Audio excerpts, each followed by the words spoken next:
Alors, comme je disais, voici la deuxième partie de ce message que je venais de recevoir cet après-midi parce que le Seigneur, je savais qu'on allait jeûner la semaine prochaine, mais je ne savais pas encore de quoi il était question. Je croyais que c'était juste, oui, Seigneur, suscite, touche les cœurs, suscite des hommes et des femmes, Seigneur, qui vont venir à toi. Pour moi, c'était la récolte dans la moisson. C'est là-bas que moi je regardais. Mais non, Dieu connaît là où il nous envoie. Il sait ce qui nous attend devant. Il connaît les difficultés que nous avons. Il faudrait qu'on jeûne, qu'on prie pour que les investisseurs du royaume destinés à soutenir ce ministère nous localisent. Que toutes les barrières financières que nous avons dans ce ministère tombent. Que nous ne manquons de rien. Les billets d'avion, l'hôtel, la location de voiture, les déplacements, tout ce qu'il nous faudra. Que le Seigneur suscite les fonds, les donateurs, les pourvoyeurs pour nous accompagner dans la mission.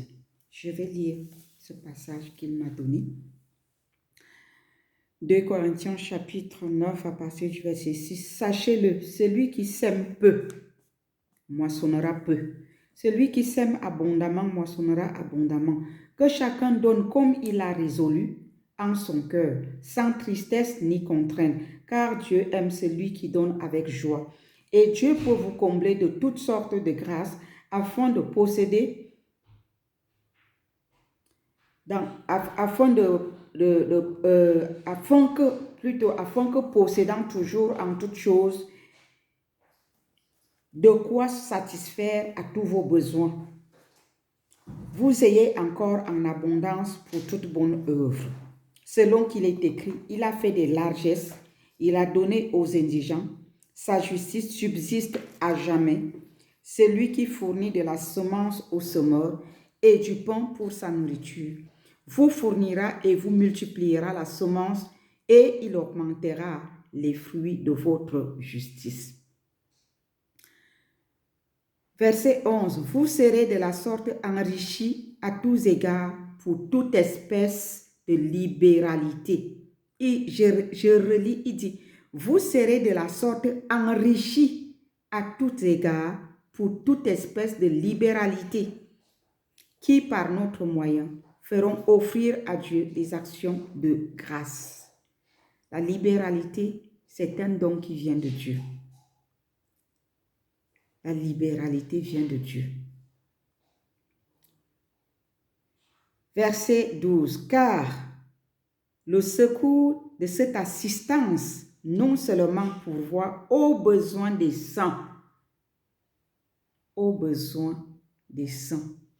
Ce secours pourvoit aux besoins des saints. Qui sont les saints? Les envoyés du Seigneur, ceux qui transportent la bonne nouvelle du royaume, ceux qui sont au service du royaume, ceux qui sont sur le champ de la mission pour moissonner les âmes pour Christ. Le Seigneur dit, car le secours de cette assistance non seulement pourvoit aux besoins des saints, mais il est encore une source abondante de nombreuses actions de grâce envers Dieu. Lorsque nous donnons pour l'œuvre de Dieu, c'est une façon de rendre grâce à Dieu pour ce qu'il fait pour nous, pour son peuple. Amen. Nous ne donnons pas aux hommes que nous voyons devant nous. Nous donnons pour remercier le Seigneur pour la vie qu'il nous donne, pour sa parole, pour les hommes et les femmes qu'il nous envoie, pour les guérisons et les délivrances qu'il accomplit dans nos vies. Donner à Dieu, c'est une action de grâce. C'est être reconnaissant envers lui.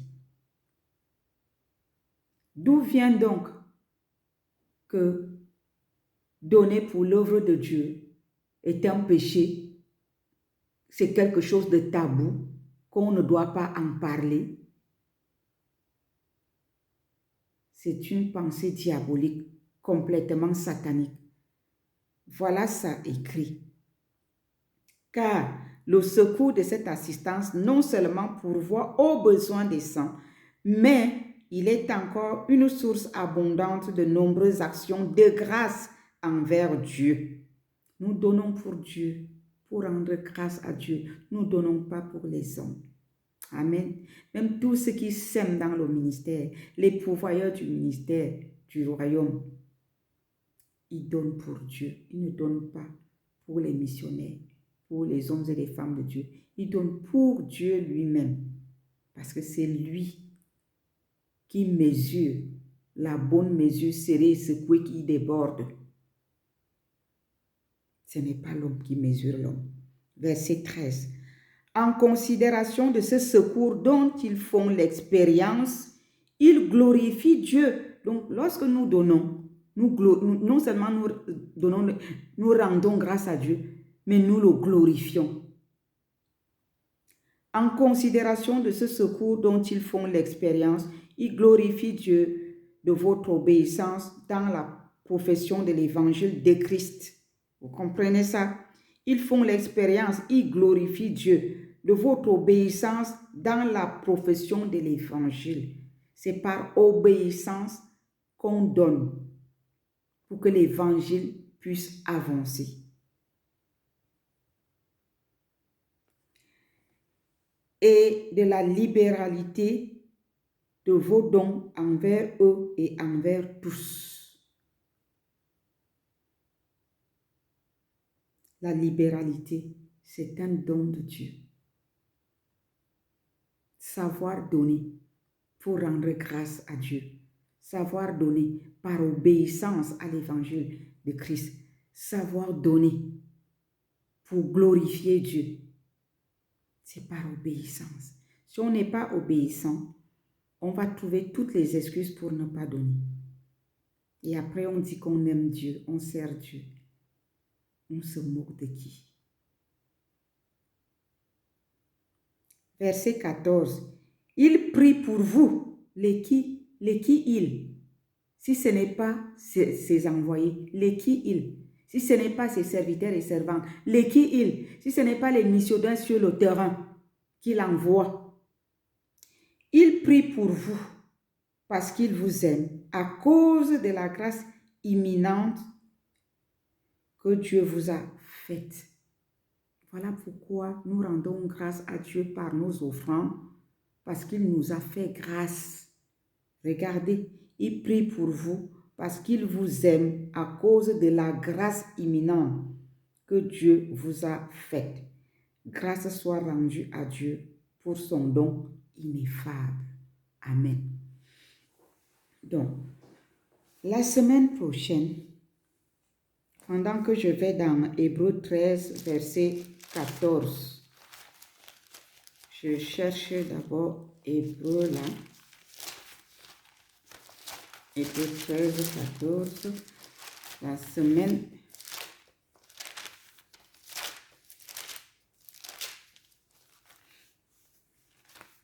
Voilà, 13 à partir du verset 14. Donc, la semaine prochaine, nous allons jeûner, nous allons prier pour que Dieu suscite les investisseurs du royaume. En fait, il avait déjà suscité, mais que ces investisseurs du royaume nous localisent.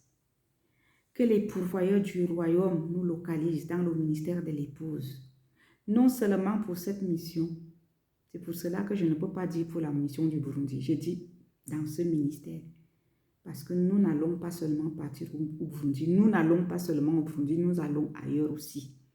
Donc nous allons prier pour que tout cela que Dieu avait établi, quand Dieu appelle, il t'équipe, il t'appelle, il t'équipe et il te donne aussi la provision. La provision qui nous est destinée dans ce ministère. C'est ça que nous allons appeler. Comprenez bien que lorsque je dis la provision qui nous est destinée dans ce ministère doit nous localiser, il faut comprendre que cette provision-là, ce n'est pas seulement le pasteur Boise et moi. Ce n'est pas seulement pour mon mari et mon nom. Cette provision-là, c'est pour toi qui m'écoutes aujourd'hui et pour moi aussi. Pour nous aussi, mon mari et moi. Parce que si vous êtes bénis, nous sommes bénis. Si vous n'êtes pas bénis, nous ne serons pas bénis aussi. Parce que Dieu va vous utiliser.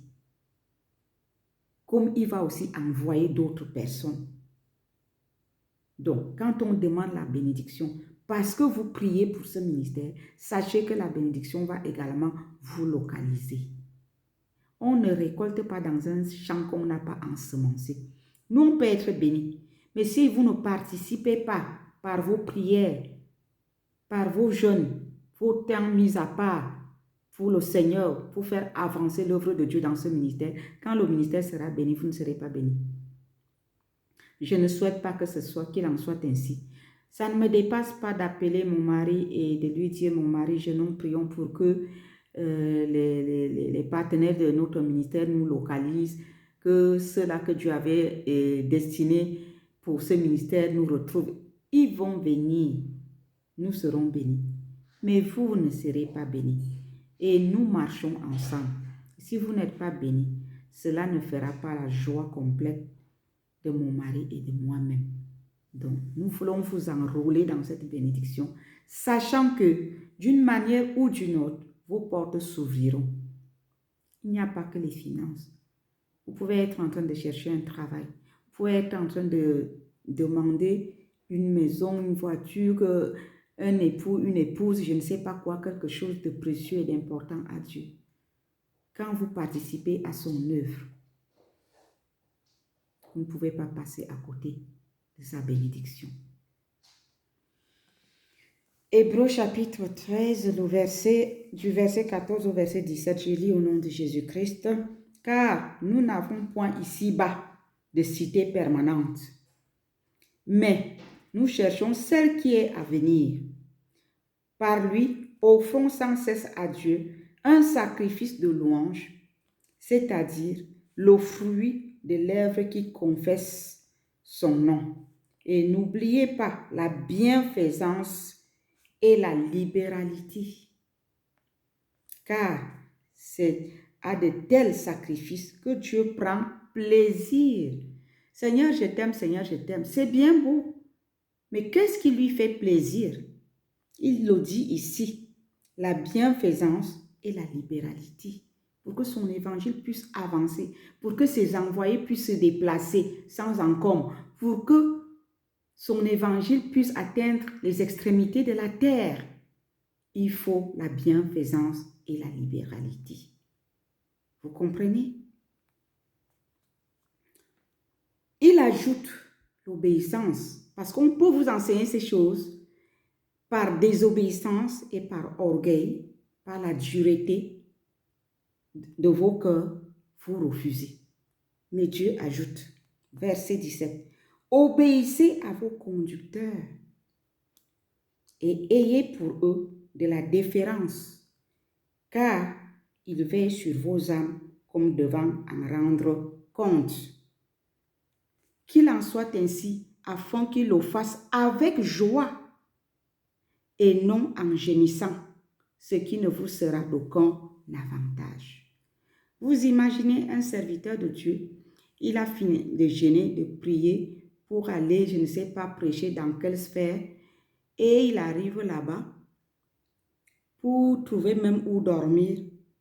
Il dort à la belle étoile. Il y a un temps pour tout. Le temps du jeûne, c'est le temps du jeûne. Le temps de travailler et de manger, c'est le temps de... La Bible dit que quand ta famille n'a point d'oreille, quand il faut manger, il ne faut pas imposer aux jeunes, aux hommes de Dieu, à contre-temps. Parce qu'eux-mêmes, le Saint-Esprit les conduit dans le jeûne quand il faut. Quand il faut les aménager, les honorer, il ne faut pas les faire grincer les dents. Car Dieu les a envoyés pour que vous preniez soin d'eux. Donc nous allons prier pour que le Seigneur nous envoie les investisseurs du royaume la semaine prochaine. Préparez-vous à ce jeûne. Joignez-vous à nous, s'il vous plaît. La bénédiction de ça n'est pas seulement pour Boise et moi. C'est pour nous tous, pour vous et pour nous et pour ceux-là que nous allons nous investir spirituellement sur le terrain. Donc nous tous, nous sommes compris là-dedans.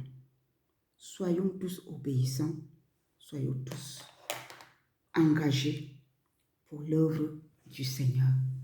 Que le Seigneur vous bénisse et que le Saint-Esprit convainc vos cœurs pour vous préparer. Voilà le thème. Nous recherchons les investisseurs du royaume dans le ministère de l'épouse. Nous avons besoin des pourvoyeurs. Nous avons besoin des partenaires. Nous avons besoin de la provision.